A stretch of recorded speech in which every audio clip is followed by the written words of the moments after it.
आज बहुत दिनों बाद पूनम अपनी माँ जमुना देवी से मिलने आ रही थी। मन ही मन दमा की बीमारी से पीड़ित अपनी बूढ़ी माँ की चिंताओं से सताती रहती थी, लेकिन वह अपने मायके ज़्यादा आती जाती नहीं थी।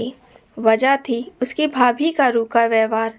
लेकिन जब स्वयं को रोक पाना उसके लिए कठिन हो जाता तो सब कुछ भुला कर आ जाया करती। पूनम का मायका दिल्ली में था और ससुराल गुड़गांव में। उसके मायके में उसकी माँ के अतिरिक्त उसका इकलौता भाई और भाभी थी। पूनम अपने भाई से 8 साल बड़ी है।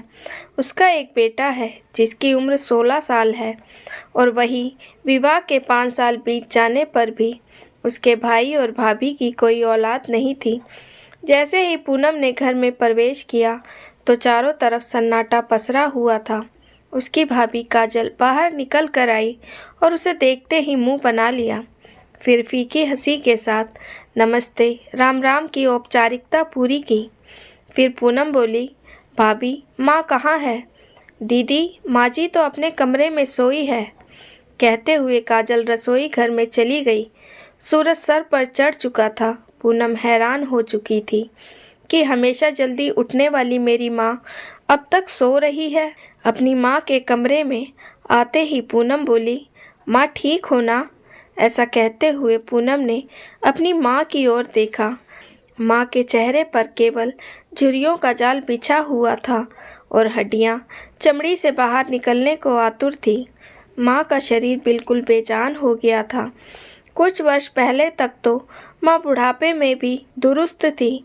ना जाने इन्हीं 4-5 वर्षों में ऐसा क्या हो गया था कि माँ बिल्कुल बूढ़ी हो गई थी।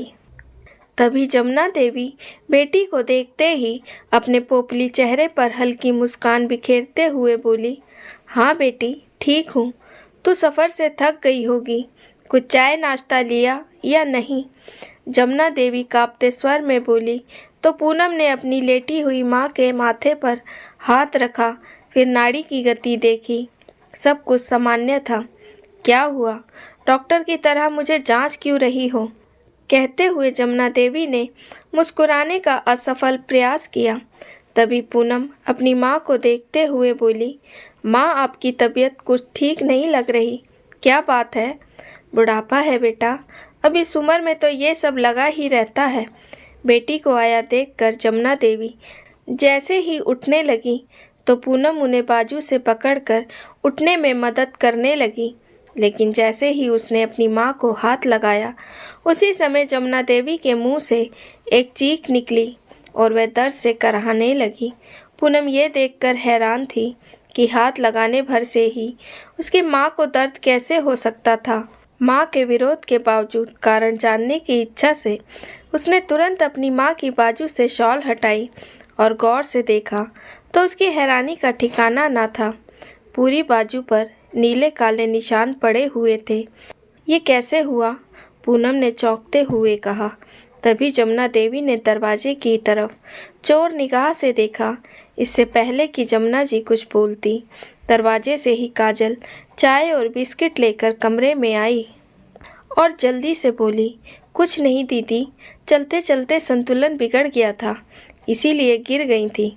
कहते हुए उसने जमुना देवी की बाजू को शॉल से दोबारा ढक दिया और फिर ऐसी निगाह से देखा कि जमुना देवी की रूह तक कांप गई। अपनी भाभी के जवाब पर पूनम ने उसे प्रश्नवाचक निगाह से देखने लगी। इस बात पर यकीन कर पाना उसके लिए मुश्किल था, लेकिन फिर बोली, कोई दवा नहीं ली क्या माँ? हाँ बेटी, तेरे भाई ने दवा लाकर दी थी, अब दर्द में भी आराम है। ये बातें अभी चल ही रही थी कि पूनम का भाई रितेश कमरे के अंदर आया और पूनम ने उससे पूछा, भाई माँ को इतनी चोट लगी है, डॉक्टर को क्यों नहीं दिखाया?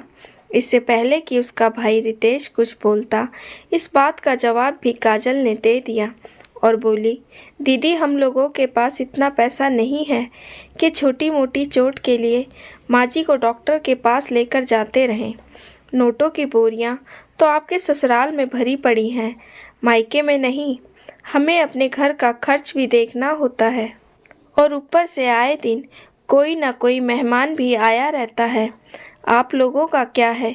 सास ससुर की पेंशन आ रही है, पति की सरकारी नौकरी है और कुछ सालों में आपके बेटे की भी अच्छी खासी नौकरी लग जाएगी। भाभी की ये बातें सुनते ही पूनम का मन कड़वाहट से भर उठा। चाय की प्याली उसके हाथ में थी, लेकिन अब उसे पीना भी जहर पीने बराबर लग रहा था। पूनम का दिल तो बहुत करता था अपनी माँ को अपने साथ रखे, लेकिन उसकी भी अपनी मजबूरी थी। उसका परिवार एक संयुक्त परिवार था, जहाँ उसके साथ सास ससुर भी उन लोगों के साथ रहते थे, और घर था 2 कमरों का, जहाँ एक कमरा पूनम और उसके पति का था तो दूसरा कमरा उसके सास ससुर के पास था।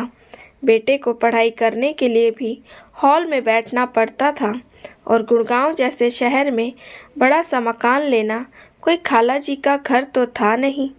अब ऐसे में वह अपनी माँ को कहाँ रखती? कहीं अपने ससुराल में ही कलेश ना शुरू हो जाए, यह सोचकर वह चुप रह जाती। पूनम ने बड़ी मुश्किल से 2 घंटे वहाँ बिताए, और जितनी भी देर अपनी माँ के पास बैठी, उसकी भाभी की नज़र बस उन दोनों पर बनी हुई थी। पूनम ने भी महसूस किया कि घर में कुछ भयानक गड़बड़ चल रही है, और माँ इतनी मजबूर हो चुकी है कि मुँह खोलने से भी डर रही है। भरी आंखों से जब पूनम अपने घर वापस जाने को उठी तो उसका भाई बोला, चलो दीदी, मैं आपको गाड़ी से छोड़ देता हूँ, और घर से बाहर निकलकर खड़ी गाड़ी चालू कर दी। उसी समय उसकी भाभी काजल रसोई घर के दरवाजे पर टेक लगाकर खड़ी हो गई और उन्हें जाते हुए देख रही थी।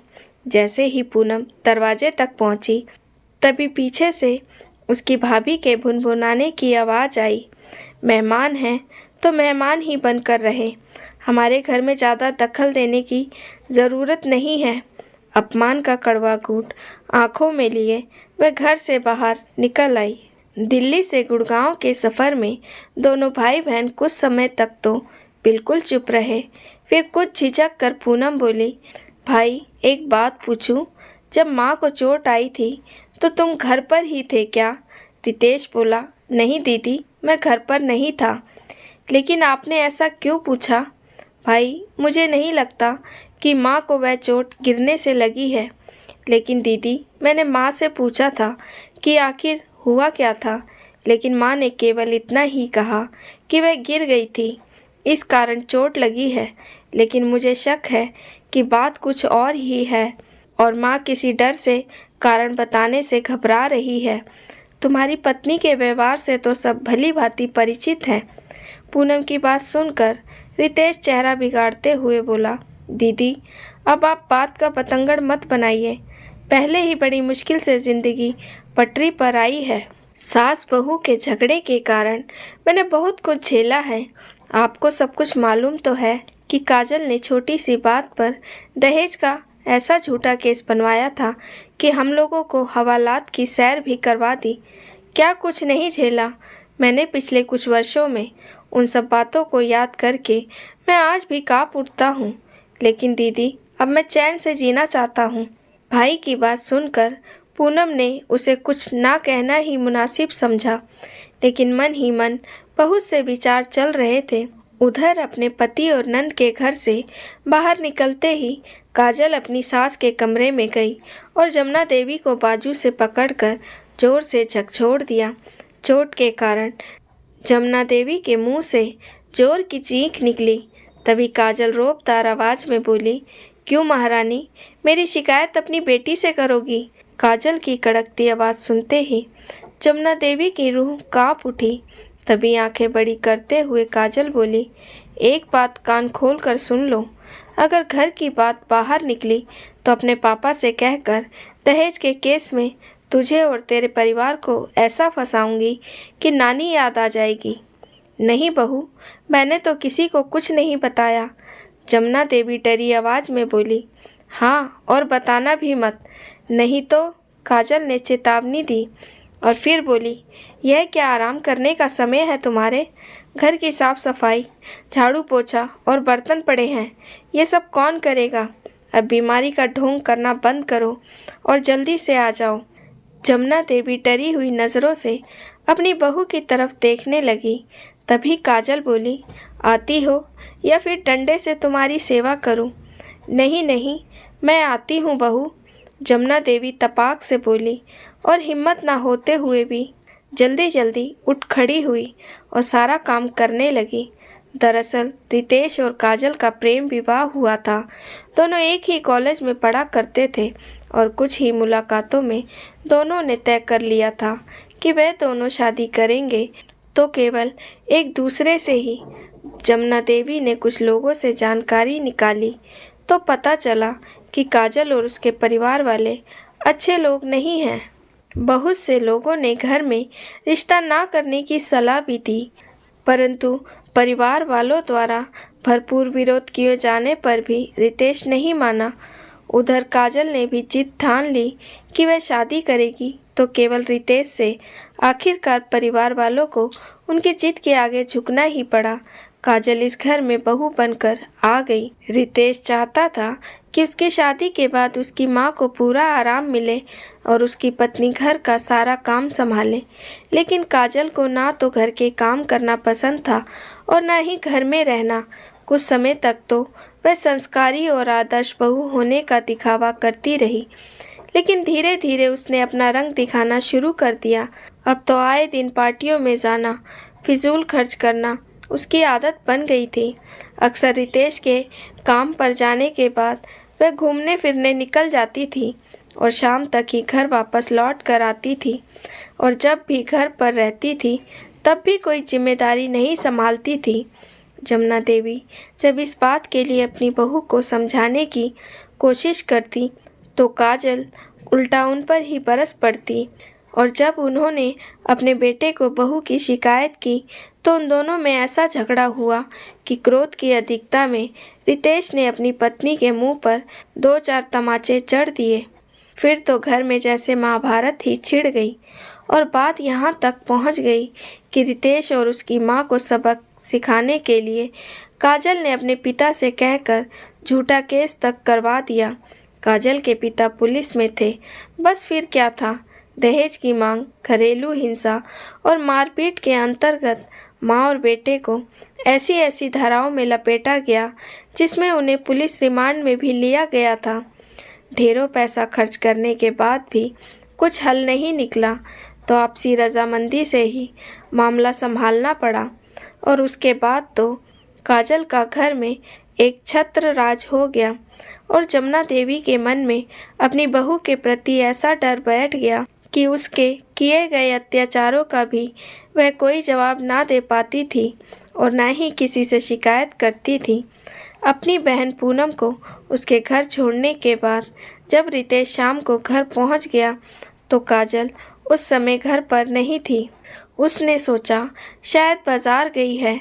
यही सोचकर रितेश माँ के कमरे में चला गया। अंदर जाकर देखा तो माँ अपने बिस्तर पर निढाल सी पड़ी थी। अपनी बहन की बातें रह रहकर उसके दिमाग को झकझोर रही थी। रितेश ने कमरे में यहाँ वहाँ देखा, फिर 1-2 मिनट सोचने के बाद उसने माँ के बिस्तर के पास रखी छोटी अलमारी खोली। उसमें एक डायरी रखी थी। दरअसल जमुना देवी को बचपन से ही डायरी लिखने का बहुत शौक था। अपनी ज़िंदगी की हर छोटी बड़ी घटना डायरी में लिखती थी। इस बात का तो रितेश को भी पता था, लेकिन उसे यह नहीं पता था कि उसकी माँ डायरी में क्या लिखा करती है। रितेश ने वह डायरी निकाली और खोल कर देखी तो पहले पन्ने पर लिखा था, मेरे जीवन का सफ़र। अपनी माँ के जीवन की बहुत सी खट्टी मीठी यादों के बारे में पढ़कर रितेश मुस्कुराने लगा। फिर अपना जिक्र देखकर वह और भी ज़्यादा खुश हुआ। आज मेरे बेटे रितेश की शादी का दिन है। पहले मेरी एक बेटी थी, पर अब मेरी 2 बेटियां हैं। लेकिन उसके बाद पढ़ने लगा तो उसकी आंखों से आंसू बहने लगे। आगे आने वाले पन्नों को खोल कर देखा तो उन पर जमुना जी ने बहू द्वारा किए गए हर एक अत्याचार का उल्लेख किया हुआ था, जिसे पढ़कर रितेश के रोंगटे खड़े हो गए और आंखों से अश्रुधारा बहने लगी। आज बहू ने मेरे सर पर डंडे से वार किया, मेरे मुंह पर गरम चाय दे मारी, मेरे बाल नोच डाले। हे ईश्वर, हमें बचा लो इस अत्याचारी बहू के चंगुल से।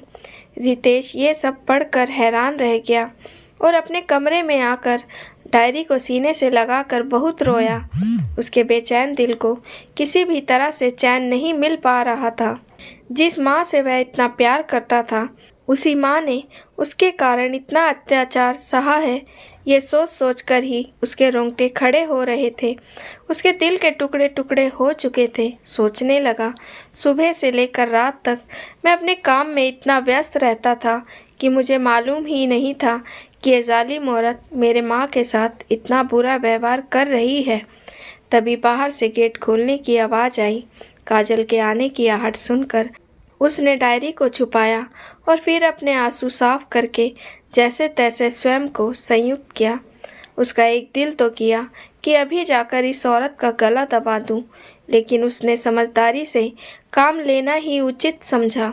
अगले दिन काम पर जाने के लिए जब रितेश बाहर निकला तो उसने सबसे पहले अपनी बहन को फ़ोन किया और रोते हुए माँ की डायरी में लिखी हर बात का जिक्र किया। यह सब सुनकर पूनम की आंखों में खून उतर आया। वह स्वयं को संभाल नहीं पा रही थी। उसके हाथ से रिसीवर छूटकर गिर गया और वह धड़ाम से ज़मीन पर बैठ गई। पूनम के बेटे मोनू ने जब अपनी माँ की यह हालत देखी तो हैरान रह गया और बोला, माँ आखिर हुआ क्या है? 16 साल के मोनू ने कारण जानने के उद्देश्य से पूछा, लेकिन पूनम तो खुद कुछ कहने की हालत में ही नहीं थी। फिर थोड़ी देर बाद कुछ संभल कर उसने अपनी माँ यानी कि मोनू की नानी पर होने वाले हर अत्याचार की बात अपने बेटे को बताई। ये बात सुनकर मोनू भी हैरान था।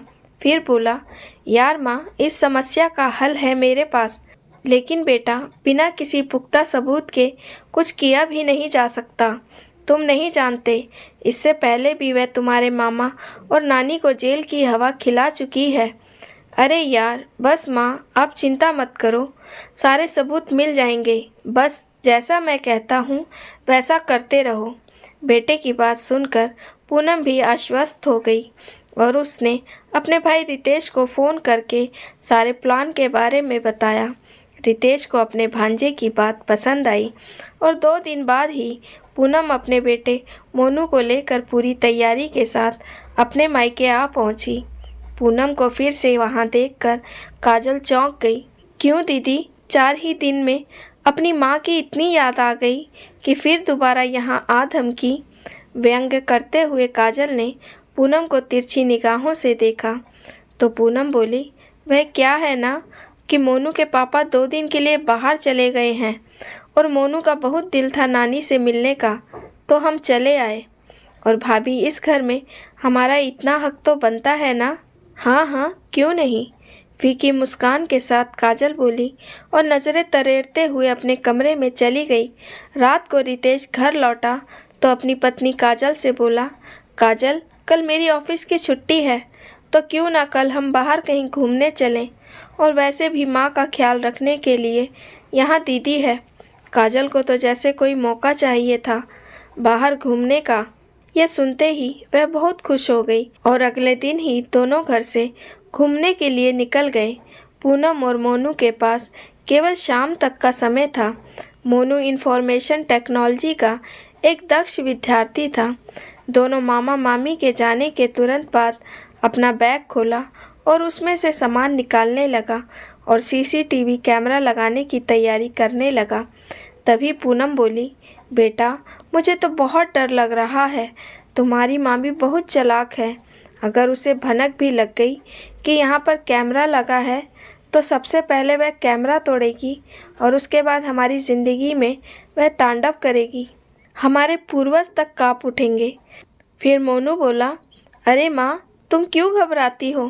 किसी को कुछ भी नहीं पता लगेगा कि यहाँ कैमरा नाम की कोई चीज़ भी है, क्योंकि उसमें कोई वायर नहीं होगा। फिर एक कैमरा निकाल कर बोला, यह देखो माँ, आपके नाखून से भी छोटा कैमरा है। नज़र आने का तो सवाल ही पैदा नहीं होता। और इसका डिवाइस भी मैं ऐसी जगह छुपा दूँगा कि मामी को भनक तक नहीं लगेगी, और घर में जो कुछ भी हो रहा है उसकी लाइव फुटेज आपके और मामा के मोबाइल में आती रहेगी। इधर मोनू ने पूरे घर में सीसीटीवी कैमरा लगा दिया तो वहीं रितेश ने भी अपनी ही जान पहचान का एक लोकल मीडिया कर्मचारी घर पर भेज दिया। लोकल मीडिया कर्मचारी ने भी एक कैमरा जमुना देवी के कमरे में लगी घड़ी में फिट कर दिया और पूनम ने वह घड़ी वापस उसी जगह पर लगा दी। जमुना देवी ये सारा नज़ारा प्रश्नवाचक निगाहों से देखती जा रही थी। तभी मोनू बोला, नानी, हमने यहाँ कैमरा लगाया है। अब मामी जी जो कुछ भी करेंगी कैमरे में रिकॉर्ड हो जाएगा। जल्दी ही सब कुछ अच्छा हो जाएगा। ये सुनकर जहाँ जमुना देवी आश्वस्त हो गई, वहीं पूनम की चिंता और बढ़ गई। अब ये बात माँ को पता चल गई तो माँ अपने पेट में ज़्यादा दिन तक इस बात को छुपा कर नहीं रख पाएंगी और अगर ऐसा हो गया तो कयामत आ जाएगी। रात के समय रितेश अपनी पत्नी काजल के साथ वापस लौटा। वे दोनों खाना बाहर से ही खा कर आए थे, इसीलिए काजल अपने कमरे में सोने चली गई।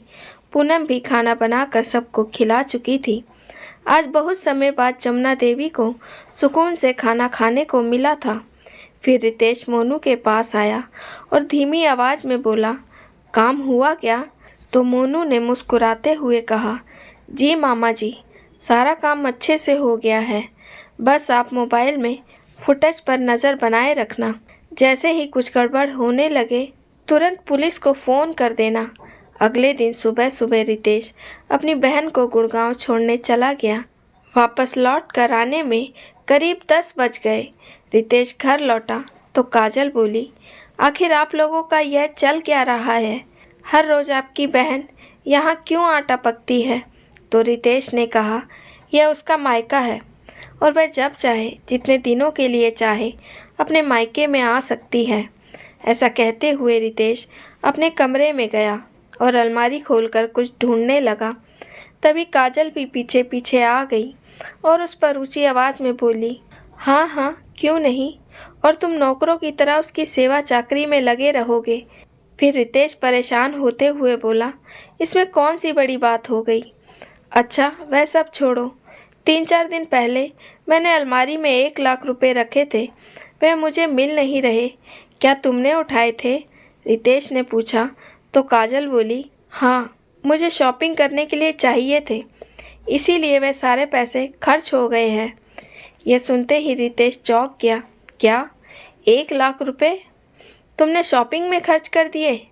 मैंने आज ही वो पैसे डीलर को देने का वादा किया था। बिना मुझसे पूछे तुमने मेरे पैसों को हाथ भी क्यों लगाया? रितेश भड़क उठा तो काजल गुस्से में बोली, क्या मेरा इतना भी हक नहीं कि मैं थोड़े पैसे अपने ऊपर खर्च कर सकूं? वह थोड़े पैसे नहीं थे, पूरे 1 लाख रुपए थे। कहते हुए रितेश का चेहरा गुस्से से लाल हो गया और बिना नाश्ता किए अपने ऑफिस चला गया। इधर जमुना देवी अपने कमरे में बैठी हुई बेटा बहू की लड़ाई सुनकर चिंता में हो रही थी। थोड़ी देर में काजल जमुना देवी के लिए 2 जली रोटियां नाश्ते के नाम पर लेकर आई और उनके सामने पटकते हुए बोली, जल्दी से खाओ और काम करने के लिए तैयार हो जाओ। आज तुम्हारी बेटी नहीं है यहाँ जो आराम फरमाती रहेंगी। तभी जमुना देवी बोली, बहू, मेरी तबीयत कुछ ठीक नहीं लग रही, सांस फूल रही है। आज मुझसे ये झाड़ू पोछे का काम नहीं हो पाएगा। इतना कहने की देर थी कि काजल, जो पहले ही झगड़े के कारण गुस्से से भरी पड़ी थी, जमुना देवी पर कयामत बनकर टूट पड़ी। अच्छा, अभी आपकी तबीयत ठीक करती हूँ। उसने नाश्ते की थाली उठाकर एक तरफ फेंकी, फिर उन्हें बालों से पकड़कर खींचते हुए ज़मीन पर पटका और किचन में गई। वहाँ से एक बेलन हाथ में लेकर आई। बेलन को देखते ही जमुना देवी ज़ोर ज़ोर से चिल्लाने लगी और उनकी चीख सुनकर काजल का गुस्सा 7वें आसमान पर पहुँच गया। बेलन को एक तरफ फेंकते हुए बोली, आज एक ही बार में काम करती हूँ, यह रोज़ रोज़ का झंझट ही खत्म। ऐसा कहते हुए अपना दुपट्टा गले से निकालकर जमुना देवी के गले के चारों ओर लपेटने लगी। तभी खुद को छुड़ाने की कोशिश करती हुई जमुना देवी आखिर वह गलती कर बैठी जिसका अंदेशा पूनम को पहले से ही हो गया था और जमुना देवी चिल्लाते हुए कहने लगी, हाँ, रोज़ रोज़ का झंझट तो अब ख़त्म ही हो जाएगा। तेरी हर बात, हर करतूत कैमरे में रिकॉर्ड हो रही है। जितना जुल्म कर सकती है कर ले, अब तेरे पाप का घड़ा भर चुका है। जमुना देवी के इतना कहने पर काजल की आंखें फटी की फटी रह गईं। क्या कहा? कैमरा? हाँ कैमरा। अब तो तू बच नहीं सकती। सारे सबूत तेरे खिलाफ इकट्ठा हो रहे हैं। कैमरा? कहाँ है कैमरा? गले पर दबाव बनाती हुई काजल बोली तो जमुना देवी ने सामने रखी अलमारी पर पड़े डिवाइस की ओर इशारा किया, जिसे देखकर काजल घबरा गई। फिर बोली, अच्छा तो ये सब करने के लिए तेरी बेटी यहाँ पर आई थी, लेकिन उसकी ये चाल मैं कामयाब नहीं होने दूंगी। ऐसा कहते हुए उसने जल्दी से अपने पिता को फ़ोन किया और आने को कहा। कैमरे का डिवाइस और सारी तारें खींचकर देखने लगी और फिर थोड़ी ही देर में अपने सब इंस्पेक्टर पिता के साथ मिलकर काजल ने सारी तारें निकालकर डिवाइस को पूरी तरह से चकनाचूर कर दिया। बाप बेटी अपनी सफलता पर बहुत खुश थे, लेकिन उन्हें यह मालूम नहीं था कि सारी फुटेज पहले से ही रितेश के मोबाइल में रिकॉर्ड हो चुकी हैं और वहाँ एक कैमरा अभी भी है जो पूरी तरह से काम कर रहा है, जिसकी जानकारी जमुना जी को भी नहीं थी। लोकल न्यूज़ चैनलों पर सारी की सारी घटना लाइव दिखाई जा रही थी, जिसमें काजल और उसके सब इंस्पेक्टर पिता की सारी हरकतें लाखों लोग देख रहे थे। क्योंकि मामला सब इंस्पेक्टर से जुड़ा था, इसीलिए एसपी साहब को भी इस मामले में संज्ञान लेना पड़ा। इससे पहले कि वे दोनों बाप बेटी जमुना देवी को कुछ और नुकसान पहुंचाते, लोकल न्यूज़ रिपोर्टर और एसपी साहब की टीम के साथ रितेश वहां पहुंच चुका था। घटनास्थल पर पहुंच के देखा कि जमुना देवी एक कोने में डर कर बैठी थी और डर के मारे सिसकियां लिए जा रही थी। एक जगह पर बेलन पड़ा हुआ था तो दूसरी जगह पर कैमरे का डिवाइस चकनाचूर हालत में पड़ा था। कैमरे की हर चीज़ ज़मीन पर बिखरी हुई थी। उसके सब इंस्पेक्टर पिता को हिरासत में ले लिया गया। आज उनके खिलाफ इतने सारे सबूत इकट्ठे हो गए थे कि जिस पिता के बल पर वह आज तक यह हरकतें कर रही थी, वह पिता भी कुछ नहीं कर सकता था। अपनी माँ को बचाने के लिए थोड़ी ही देर में पूनम भी वहाँ पहुँच गई। अगले 2 घंटे में ही इस अत्याचारी बहू की सारी करतूत लगभग हर चैनल पर प्रसारित हो रही थी। अत्याचारी बहू का यह वीडियो इतना वायरल हुआ कि देश के सभी न्यूज़ चैनलों ने इस खबर को दिखाया। 2 दिन बाद काजल के पिता को पुलिस की नौकरी से सस्पेंड कर दिया गया और काजल और उसके पिता को हिरासत में लेकर कोर्ट में केस चलाया गया और इस दौरान जमुना देवी का भी बयान लिया गया और आस पड़ोस के लोगों से भी पूछताछ की गई। कुछ समय बाद जिस दिन कोर्ट का फैसला सुनाया गया था, उस दिन सभी लोकल और इंटरनेशनल चैनलों ने इस केस को हाईलाइट किया था और सभी देशवासियों की नज़रें इसी केस पर बनी हुई थी। सभी सबूतों और बयानों के आधार पर कोर्ट का नतीजा आया तो काजल को इस घिनौने काम के लिए उम्र कैद की सज़ा सुनाई गई और उसके पिता को पुलिस की नौकरी का गलत फ़ायदा उठाने और साथ ही सबूतों को मिटाने की कोशिश करने के जुर्म में 10 साल की जेल की सज़ा सुनाई गई।